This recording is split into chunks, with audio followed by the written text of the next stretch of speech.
What's up everybody, it's Cabacore Kyle. I got a paint.net tutorial for you today.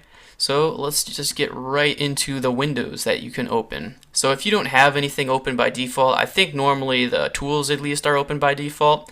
You can hit the F5 button for that, that's the hotkey.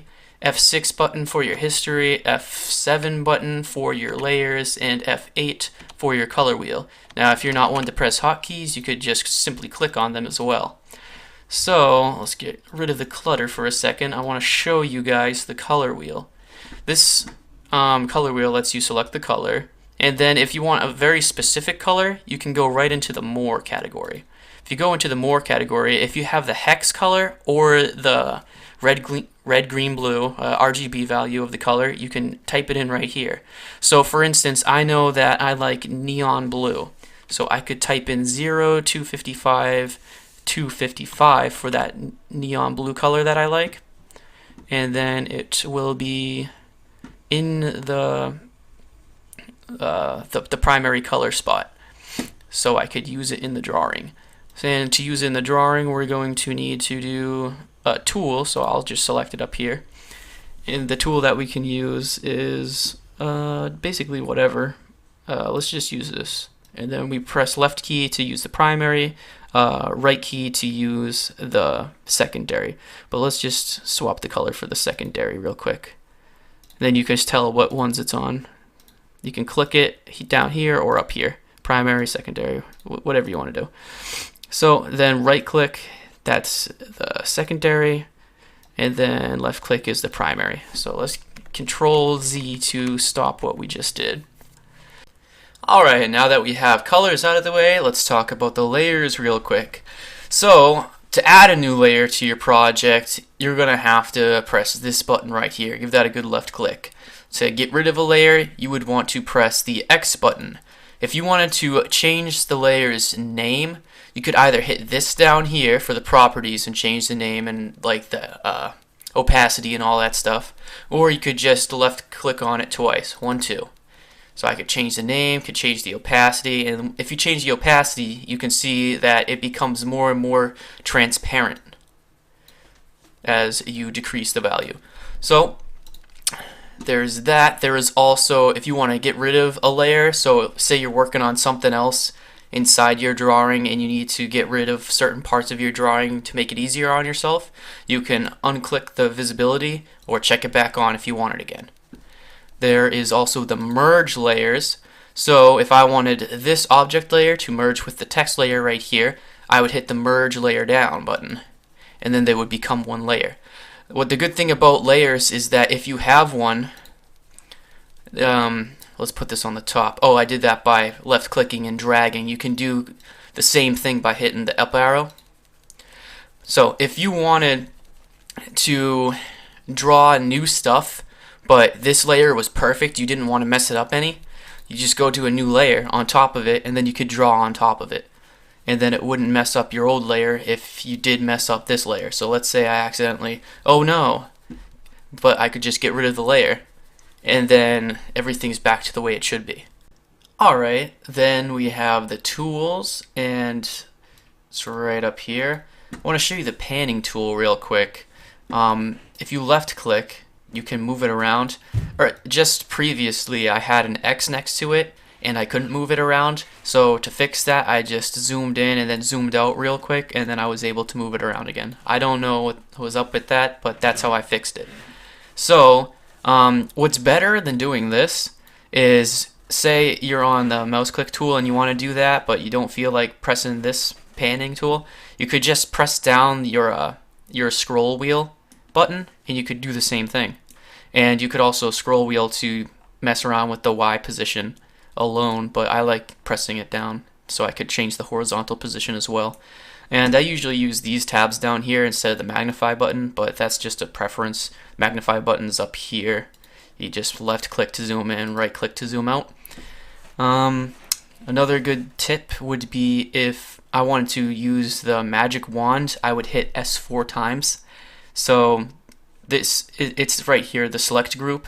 The first S button would put me on the rectangle, the second would be the lasso, third, so on. So 1, 2, 3, 4, that's pressing the S button 4 times, and then I'm on the magic wand. It's like that for all the groupings, like the move and also the, what was it, curves and shapes. That's these two right here. And just real quick, one thing to note about the magic, not the magic wand, the magnify tool, is that if you left click down on it and then drag it to a selected area, it will magnify that selected area. So there's that. I obviously don't use it too much since I like doing this instead. Anyways, other than that, we have the paintbrush tool to go over in a sort of depth. If I wanted to change the paintbrush width right here, but I didn't want to go up here and hit it, you could always hit what looks like right there, the little square braces. So hitting the left one will take it down one to the left, hitting the right one will take it up one. So you could do that if you're just fine-tuning it. I'm going to go down here. You can also, I believe it's shift. Let's just test it. If I hit shift and do the same thing, will it take it down by 5s? No, control. Yeah, if you hit control and take it down, you can take it down by 5s if you hit the braces, or up by 5s. But that's kind of a long ways off, so I'm just going to hit that. I want it to be on 7. Zoom in just a bit too so we can see it. So another thing to talk about would be anti-aliasing. Right now it's enabled, so it's going to be smooth when I draw stuff. Well, rather smooth. Let's zoom out a little bit. And you see how it's like rather smooth? If I wanted to make like pixel art or something, I would put the anti-aliasing enabled, and then it wouldn't be like smoothed out on the corners like this. I mean, I know that doesn't look too smooth. That's because the hardness is on 75. So if we put the anti-aliasing back on and put it down to 0, then you will see that it gets smoother and smoother with hardness as hardness goes down. So that is the anti-aliasing and how you can make your art look different. And it might not look too different up close. If you zoom out, way different. And just real quick, something that I never really use is right up here. I usually use the solid color, but you can change that depending on how much of the color you want to use, and if you want to use a little bit of the other color to a % type thing. So you'll see that it has the secondary color in there a bit, and then it's like 90% of the blue color. So, and then there's of course other different things you can do, but I don't really mess with them. So if you're curious, just mess with them. Another thing to note about the anti-aliasing is that it does show up in other places, like the fill tool and the eraser. So it works the same way though, except the fill tool is a little confusing, so I'll go over that. If you hit, let's get a different color, and you hit that on there, if you zoom in, you can see that it kind of messed up the black edges. That's because the anti-aliasing is on. And then if you mess around with the tolerance, if you go all the way up to 100, it's going to be red everywhere. It's just going to... The tolerance, the best way to show it to you is right here that I've prepared. If you hit it on here, let's go down a bit. See how it's red right here? Well, if you up the tolerance, this gray is close to that gray, but it's not within 15%, I guess. So if you up it, then you can eventually get to that gray. And then if you up it even more, you'll get to that black. So that's kind of a demonstration on what the tolerance does for you. But again, if we wanted to just, let's Control Z way out of there. If we wanted to just have a solid color, what we would do is we'd hit the anti-aliasing button, and then we'll disable it that way. And then now you don't see that it has the extra little extra red color where the black should be. And then again with the eraser, the anti-aliasing, it's going to be pixelated, and then it's going to be non-pixelated, but that's the same as the brush, so that's also where it shows up. Okay, let's just back out of there and get rid of everything that I just did. Well, mostly everything. We'll keep the red just for kicks. So what do we have next? We have the shapes to go over. So there's like 3 different modes you can use. If you just want the outlines, that's what I'm currently selected on. So this will just take the red. Well, let's just differentiate the colors. So this will just take the primary color for the outline, just the red. And if you wanted to change how thick this line is, just go to the brush size and change it that way. Or you could use the square braces, whatever you prefer. And if you wanted to have just the primary color but all filled in, no outline, you would hit the second one. If you wanted to have both colors, so that will have the outline outside and then the inside will be this color, you would hit that. And then if you wanted to reverse them, I mean, you could always just like change the color. I don't know if ordering, yeah, there you go. You could swap it real quick that way. There you go. You can change to different basic shapes this way. And see, this is the good thing about Paint.net. It keeps it selected, so you can do whatever you want to it while it's still selected. Change the thickness. You can change all these sorts of things, and you don't really have to like try it out each time. You could just mess around with it while it's, I guess, still malleable, still shapeable. Malleable is better. So we'll just leave that at that, and then is there anything else I want to know? Oh, the corner size is pretty good. If you wanted to make it more rounder, you can up the corner size. So that's what you can do. The style, we'll go over that real quick. That you can make it dashed, dotted, and all that sort of thing. Just if you want to mess with the border. So that's pretty much all to talk about right around here. I also wanted to go into the lines, so let's just Control D to deselect things, and then let's go over to the lines. Again, you can change the different style of the line. I'll keep it solid, but make rounded edges. And there's a slight difference between these two things. They sort of perform the same function. They make the line movable, like bendable, I should say. So this way you'll directly affect the pivots, but if you change it to this one, you won't directly. Yeah, it comes out off the thing, but you could still kind of make the same shape. So I don't know, basically two ways to do the same thing. Also, I wanted to, let's get rid of all that so you can see the hotkeys. I wanted to show you guys the text on this guy.